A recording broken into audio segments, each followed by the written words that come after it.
June, honey, I got a song I wrote just especially for you. I want to sing for just for you. What is it? It's called Ladies Hey and Good gentlemen. Looking. Oh, Tonight, I invite you into a story that rests not in the halls of fame, but on the frozen leather seat of a Cadillac, where country music lost its first king, and the world was left with a question no one dared to answer. It was New Year's Day, 1953. A pale dawn broke over the hills of West Virginia as a young driver pulled into a gas station, shook the man in the back seat, and discovered Hank Williams was cold, lifeless, gone at just 29. But death was not the strangest part of that moment. Beside his body sat a weathered brown suitcase, untouched, locked, carried everywhere with him in the final months of his life. No one, not his mother, not his wife, not even his son, would ever open it. Decades passed, and yet the contents of that suitcase remained a mystery. Some say it held unfinished lyrics, others suicide notes. A few believe it contained a confession too dark to face. Why did Hank Williams die alone in the back seat of a car?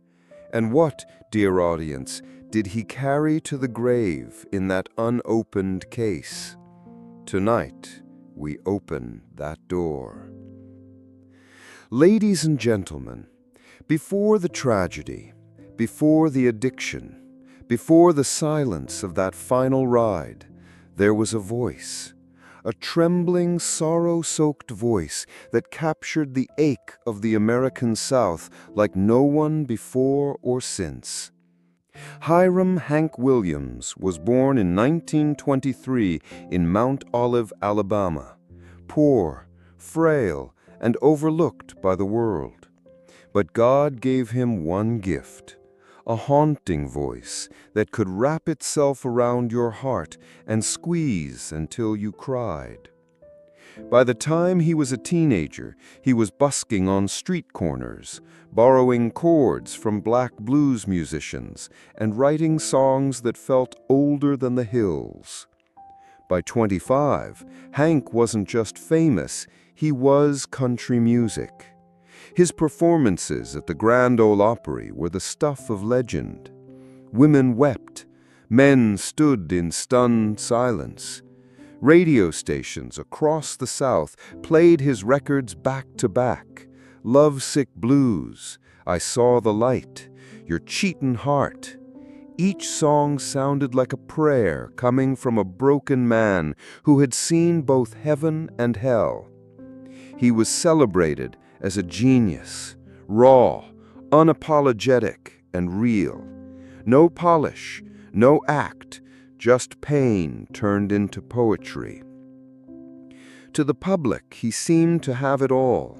A beautiful wife, Audrey, who often sang with him, a record deal with MGM, sold-out shows, and a baby boy, Hank Williams Jr., who would one day try to carry that impossible name. But beneath the adoration, something fragile was cracking. You see, Hank didn't read or write music. He couldn't read notes off a page. Everything he wrote came from somewhere deeper, somewhere more dangerous.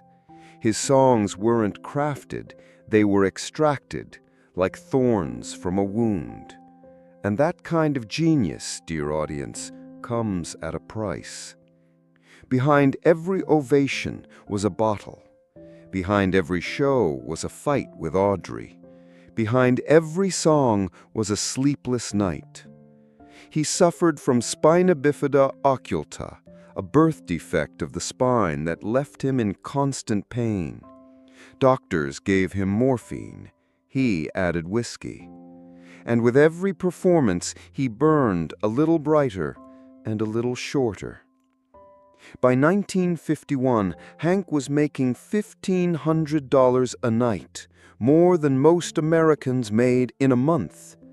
But he was also spiraling. late to shows, drunk on stage, fights backstage.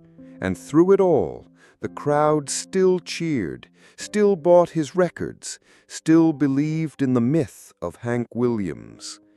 Because to them, he wasn't just a man, he was sorrow itself, standing in a spotlight. But to those who knew him, Hank was slipping away. His marriage crumbled. The Opry, once his temple, banned him. He was fired by the very institution that had once crowned him a king. And so began the final chapter. A lonely man in a fine suit, riding from one small-town venue to the next, clutching a suitcase he wouldn't let out of sight. Ladies and gentlemen, fame has a way of polishing pain until it gleams. But with Hank Williams, the hurt was never hidden. It bled into every lyric, every staggered step, every trembling breath on stage. And behind closed doors, the man who sang of heartbreak was living in a house crumbling under its own weight. His marriage to Audrey Shepherd was a love story soaked in gasoline. Fiery, explosive, beautiful in moments, but never safe. Audrey wasn't just his wife, she was his manager, his duet partner, his mirror, and his battlefield. They fought constantly, bitterly, publicly. Friends recalled plates smashing against walls, Hank screaming through locked doors, and Audrey packing her bags only to return days later, always with fresh demands, fresh threats, fresh promises. But she wasn't the only one tired of Hank's downward spiral. The Grand Ole Opry, which had once raised him like a prodigal son, grew impatient with his drinking.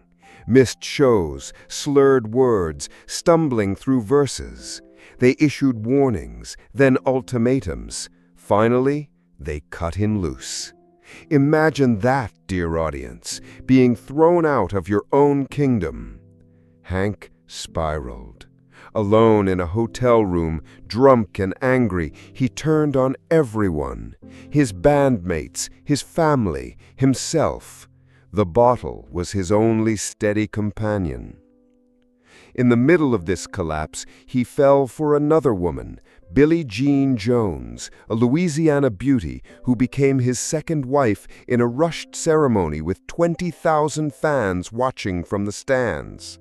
To the world, it seemed like a new beginning, but insiders knew it was desperation. Hank was reaching for anything that could hold him up, even as the ground beneath him gave way. The record label was growing nervous.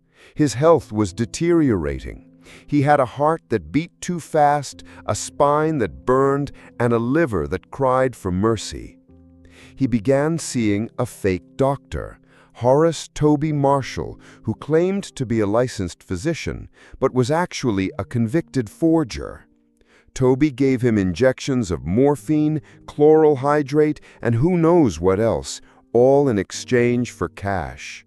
No prescriptions, no limits, just chemicals and lies.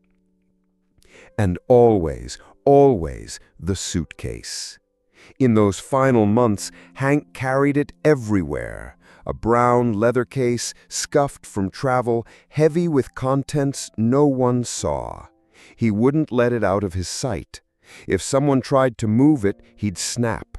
When friends asked about it, he'd change the subject. There were rumors that it held unfinished songs, or letters to Audrey, or notes to his son. Some even whispered it held goodbye letters to the fans, to us. Whatever it was, it stayed locked.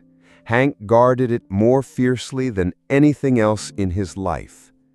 Ladies and gentlemen, imagine a man so hollowed out by pain, so wrung dry by love, who had only one thing left to protect, and it wasn't his health, his career, or even his new wife. It was whatever lay in that suitcase. And as the year came to a close, Hank Williams, the man who gave us everything he had, was down to a single item he refused to give. Ladies and gentlemen, the final days of Hank Williams were not marked by glory, but by a quiet, unbearable unraveling. In late December 1952, with his career in shambles and his body deteriorating, Hank was desperate not for fame or forgiveness, but simply for a stage to stand on. He was booked for a New Year's Day show in Canton, Ohio, a small-town performance meant to mark his return. But the airlines refused to let him board. He was too weak, too frail, too intoxicated to fly. So a last-minute arrangement was made. A teenage driver named Charles Carr would drive Hank in a baby blue Cadillac from Montgomery, Alabama to Canton. They left on December 30th. It was bitter cold. Snowstorm warnings blanketed the South. Hank, hunched in the back seat, wore a white overcoat and a black cowboy hat. He looked, by many accounts, more ghost than man. At times he spoke. At others, he mumbled lyrics no one recognized, possibly new songs, perhaps fragments of thoughts scrawled in that ever-present suitcase resting beside him. Somewhere near Knoxville, Tennessee, they stopped at a hotel. He was so sick he had to be carried to his room. The doctor who examined him reportedly gave him 2 shots of vitamin B12 laced with morphine. At that point, it didn't matter. Hank's blood was already a cocktail of sedatives, alcohol, and pain. Still, he insisted on continuing. He had something to prove, maybe to the fans, maybe to Audrey, maybe just to himself. Back on the road, the snow grew heavier. Somewhere near Oak Hill, West Virginia, Charles stopped for gas and tried to rouse Hank. No movement. He shook him harder, still nothing. He reached back and touched Hank's hand. It was ice cold. Hank Williams had died in the back seat of his Cadillac, alone, 29 years old. One of the greatest songwriters of all time, silenced not on stage, but in transit, between shows, between lives. The nation was stunned. The headlines were brutal. Hank Williams dies in sleep. Singer found dead on highway. Fans wept. DJs played his records all day. For a brief moment, the country was united in mourning for the hillbilly Shakespeare who'd written their heartaches better than they ever could. But even in death, there were whispers. Some said he'd overdosed. Others claimed he'd died hours before the driver noticed. There was even speculation that the mysterious Dr. Toby Marshall had accidentally killed him with a lethal injection. And then there was the suitcase. When police inventoried his belongings, they mentioned it only briefly. One leather suitcase, contents unknown. His family retrieved it. No public list was made of what it contained. No interviews, no explanations. Hank Williams Jr. would later confirm its existence, but refused to speak of it. Close friends say Audrey locked it away and never opened it again. It was his burden, one of them reportedly said, and it died with him. Ladies and gentlemen, this was not just a man who died too young. This was a man who carried his secrets to the grave, perhaps literally. A suitcase filled with words never sung, letters never sent, pain never voiced. And isn't that the cruelest part? We have his voice, we have his music, but the final pieces of Hank Williams, the rawest truths, are still locked away in a case no one dares to open. Ladies and gentlemen, grief doesn't always roar. Sometimes it settles quietly in a child's chest and stays there for a lifetime. Hank Williams Jr. was just 3 years old when his father died in that frozen Cadillac. He would grow up not with memories, but with echoes. His father's music on the radio, his name on marquees, his image on walls. And that suitcase, always there, always closed. It lived in the house like a ghost. No one opened it. No one moved it. It was as if touching it would reopen every wound they had worked so hard to bury. As a teenager, young Hank Jr. struggled with the impossible legacy he inherited. People didn't want him. They wanted his father back. They demanded he sound like Hank, dress like Hank, feel Hank's pain. But how can a boy sing sorrow he never lived? He spiraled into his own hell. Alcohol, isolation, a near-fatal fall from a mountain in 1975. And through it all, the shadow of a man he barely knew loomed large over every stage, every recording booth, every sleepless night. In a rare interview decades later, Hank Jr. was asked about the suitcase. He paused, looked down, and said, "I saw it 100 times. I knew what it meant, but I never opened it. Some things, they belong to the dead." Audrey, too, remained silent. After Hank's death, she guarded his legacy like a fortress, editing stories, controlling access, shaping the myth. But she never touched the case. Perhaps she couldn't bear what it might reveal, or worse, what it might confirm. What was inside? No one knows. There are rumors of songs scribbled on hotel stationery, unfinished, brilliant. Others say there were letters to his mistresses or apologies he never sent. One rumor claims there was a will. Another whispers of a suicide note. But the truth, dear audience, may be simpler. Maybe that suitcase held nothing more than the only pieces of Hank Williams that were still his. A bottle, a photograph, a crumpled lyric he never dared to record. What we do know is this: even in death, Hank protected his pain. He wrapped it in leather, locked it tight, and let the world wonder.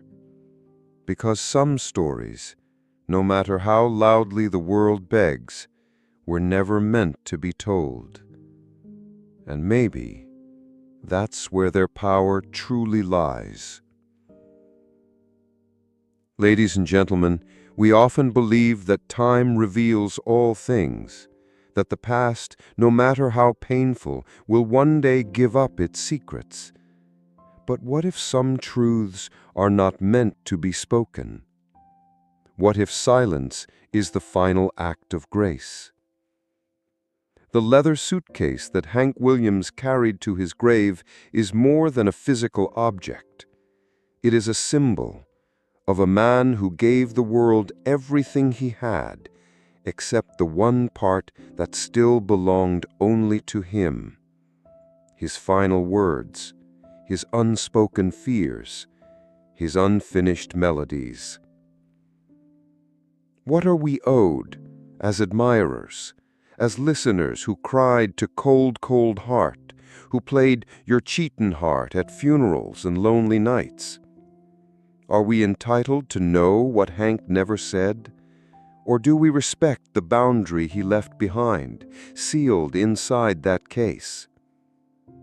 Dear viewers, if that suitcase were in front of you now, would you open it? Would you read the last lines of a broken genius, or leave them untouched out of reverence? Would knowing more make you love him more, or would it take something away? Fame gave Hank Williams everything he dreamed of, and then it stripped him bare. Perhaps that locked suitcase was his final act of rebellion, a whisper that said, "This part stays mine." Ladies and gentlemen, some stories end not with an answer, but with a question. Behind the glittering curtain of country music stardom lies a silence that echoes louder than any song, a silence shaped like a brown leather case, untouched for over 70 years. And maybe that's exactly how he wanted it.